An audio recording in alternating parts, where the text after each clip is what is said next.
اسلام میں شیخ کا تصور ہے،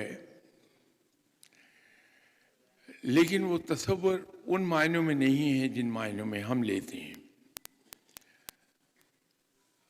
ہمارے یہاں تو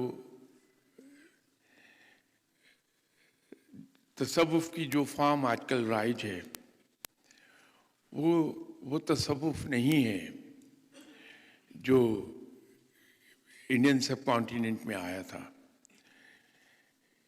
یہاں اور ہماری دوسری چیزوں کے ساتھ ساتھ تصوف بھی کنٹیمنیٹ ہو گیا، اور اس پر ہندو کے سادھوازم کا اثر بڑا نمایاں ہو گیا ہے۔ ہندو کے یہاں گرو کا تصور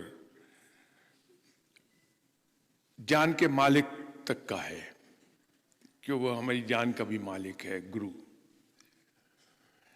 تو ہم نے اسی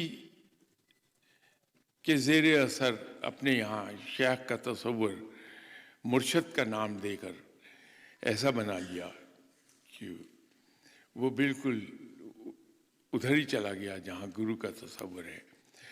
شیخ اسلام کے اندر شیخ تربیت کرتا ہے،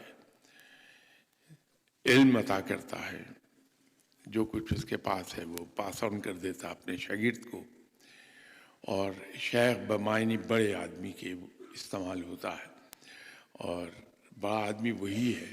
اسلام میں بڑا آدمی وہ ہے جو متقی ہے، جو تقوی میں آگے ہے، اور علمی دنیا میں شیخ وہ ہے جو علم میں بہت آگے ہے۔